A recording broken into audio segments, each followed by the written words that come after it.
Creepypasta Indonesia berjudul Rare Book. Ada seorang anak laki-laki yang sangat suka membaca buku.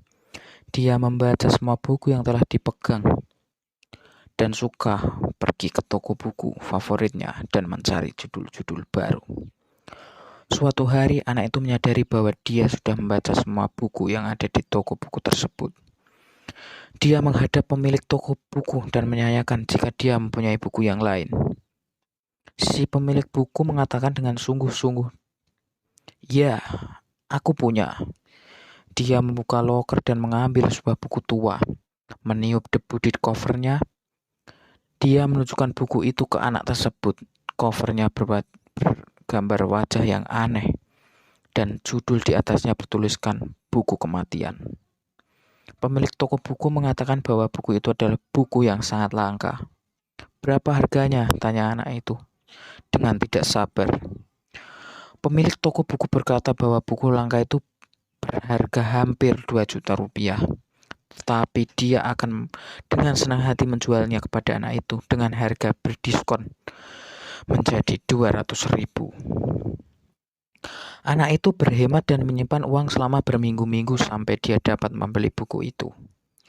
Dia bergegas ke toko buku dan melempar uangnya di meja kasir. Si pemilik buku memberi buku langka itu ke anak yang bergembira tersebut. Tetapi saat anak itu ingin pergi membawa buku tersebut, pemilik toko memperingatinya dia untuk tidak pernah membaca halaman depan dari buku tersebut. Anak itu pulang dan membawa buku itu. Dia memastikan untuk melewati halaman pertamanya. Dengan hati-hati menutup matanya saat membalik halaman tersebut. Dia menghabiskan sepanjang malam untuk membaca buku tersebut. Buku itu terasa menarik dan dia merasa puas dengan pembelian buku itu.